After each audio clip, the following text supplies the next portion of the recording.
seguidores da RDK. Mais uma vez estamos aqui com o propósito de conhecer pessoas. Conhecer pessoas, conhecer lugares é sempre um momento de muita riqueza. A gente aprende com o outro, a gente aprende vendo outros lugares, a gente aprende nas interações. Hoje a RDK começa uma nova série de entrevistas. Estamos conhecendo, queremos conhecer, e o propósito é saber um pouco mais dos nossos secretários municipais.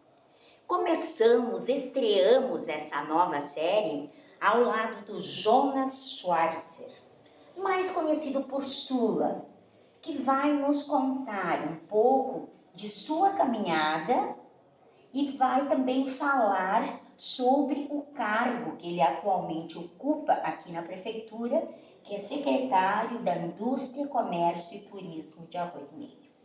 Boa tarde, Sula. Agora é contigo. Boa tarde, Classi. Boa tarde, Elton. Boa tarde a todos os espectadores da RDK.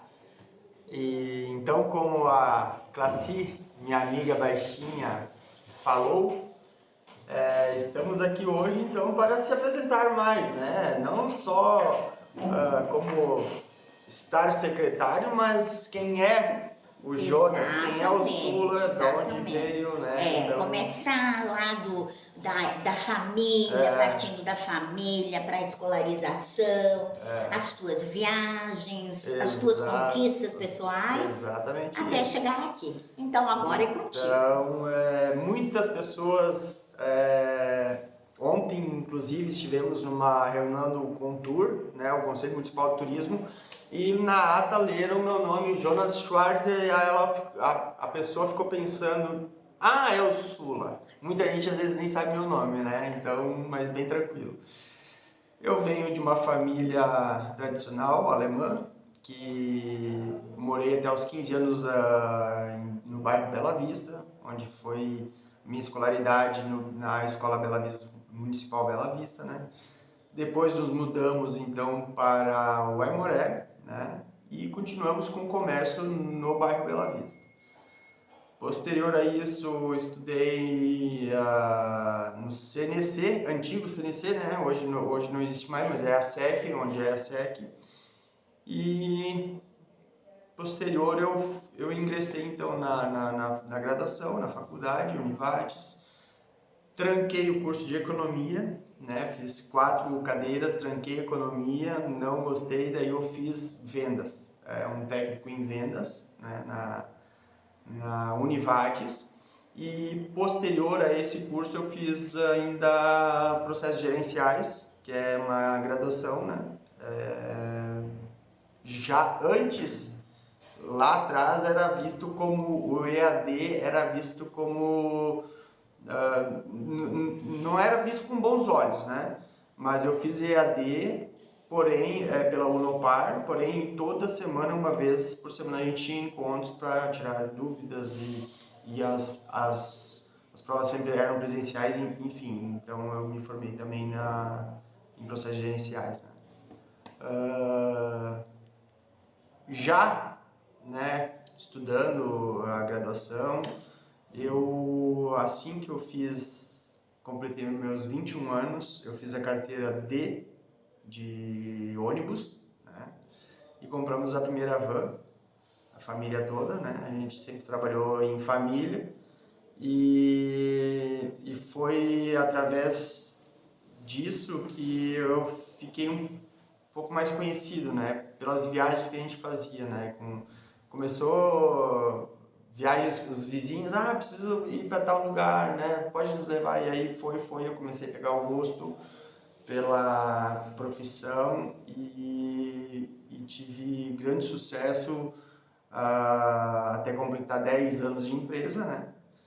Onde eu vi, então, os negócios foram se expandindo, né? Familiares, né? Meus pais também têm seus próprios negócios, e chegou um ponto que eu penso e acredito muito em ciclos, né? Eu sinto isso muito nitidamente quando um ciclo tem que se encerrar ou um ciclo se encerrou. Interessante.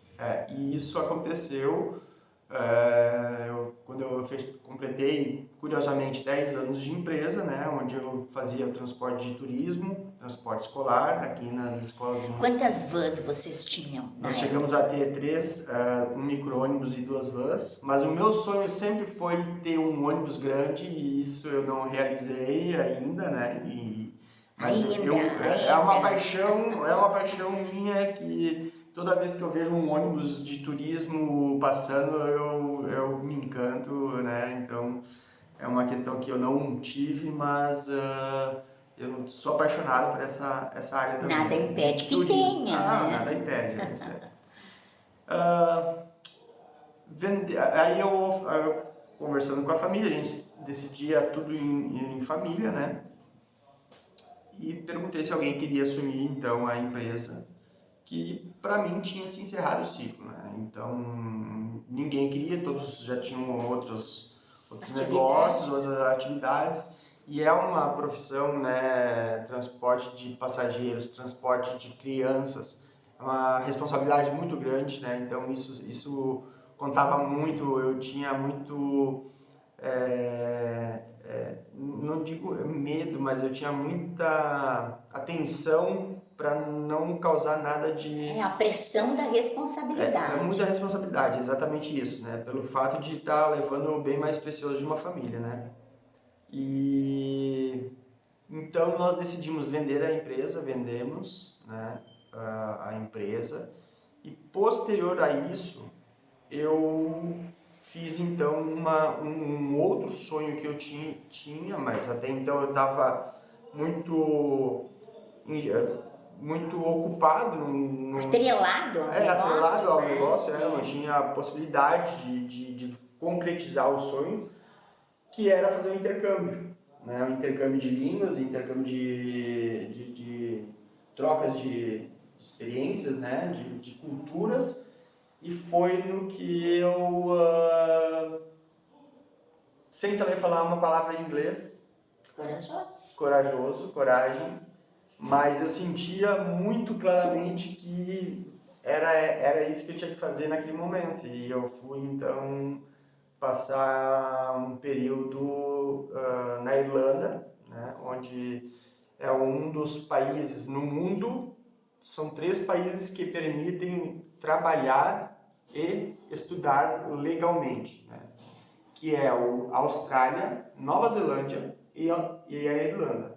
Austrália e Nova Zelândia lá na Oceania, e eu sempre pensava como é que os meus pais, a minha família vai vir me visitar. Então, seria uma viagem muito mais longa do que ir até a Irlanda. E na Irlanda, então, eu me adaptei, gostei do pacote de intercâmbio, né, oferecido. Comprei e fui, sem saber falar inglês. Cheguei, o primeiro aeroporto que eu tive contato com essa língua foi em Amsterdã, na Holanda, porque eu fiz conexão em Amsterdã.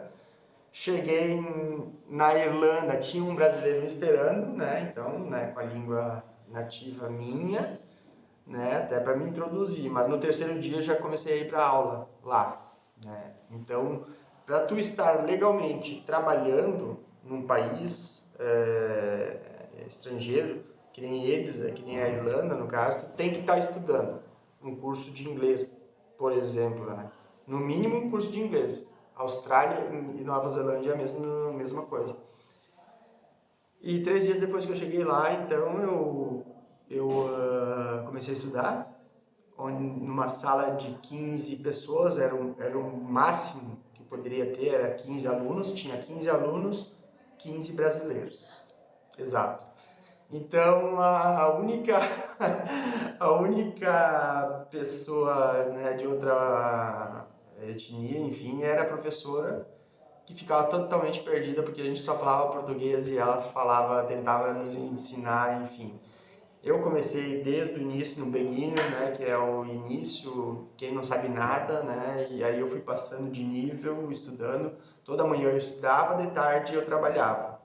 E o meu trabalho lá eu era motoboy. Para vocês terem uma noção, na Irlanda, por ano, chove 200 dias por ano. É muita chuva. E muito nublado, muito cinza. É um país muito deprimente, vamos dizer assim.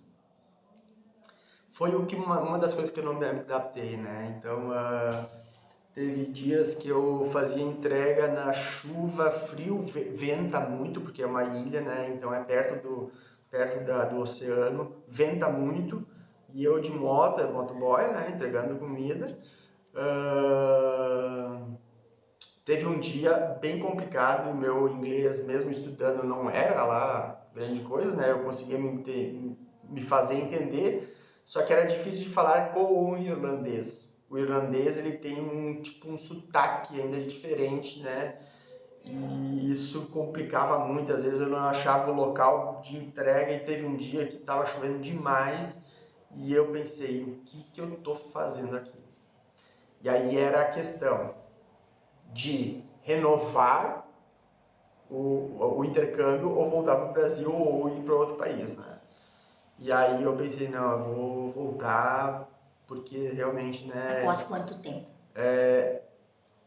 Cada intercâmbio é de 8 meses. Só que depois do 8º mês, o que aconteceu? Eu pedi um visto extra para a imigração irlandesa porque o Grêmio tinha ficado campeão da Libertadores e iria para Dubai, para Abu Dhabi jogar a Mundial. E eu tava ali e eu pensei, não, é agora. E eu fui na imigração, isso é difícil eles conseguirem dar em 3 meses a mais, né? Então eles me deixaram ficar 3 meses a mais lá legalmente.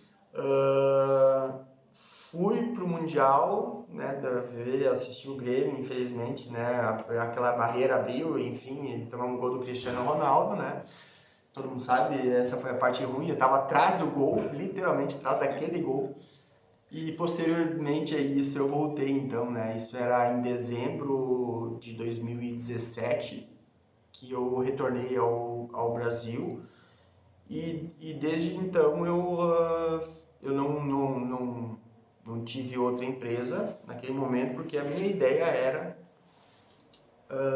voltar para a Europa, mas ou Portugal ou Espanha, porque são países que têm um clima bem parecido com o nosso, né? Então fechou-se mais um ciclo aí. Exatamente isso. Então, porém, quando eu amadureci a ideia, não, eu vou, veio a pandemia. Chegou a pandemia e fecharam todas as fronteiras, fechou tudo. Tu tava lá? Não, eu estava aqui, mas estava planejado ir para lá, porque eu consegui ir lá, para ficar legalmente em Portugal ou Espanha, tinha que ter indicação, e eu tinha conseguido uma indicação para trabalho, né? Então, só que as fronteiras fecharam, e aí ficou tudo incerto. E aí então chegou a questão da campanha, né? Que foi em 2020 a Covid-19, né? Sim, 19, 20, que fechou tudo e estava tudo muito incerto e ninguém sabia até quando ia, como ia, tava aquele fecha tudo, todo mundo em casa. E só que naquele período lá começou as especulações de campanha, pré-campanha e tal, e eu fui convidado então para ser candidato a vereador. Essa parte nós vamos ver daqui a um pouquinho. Então tá. Eu só quero que tu nos diga o nome do pai, da mãe, dos manos.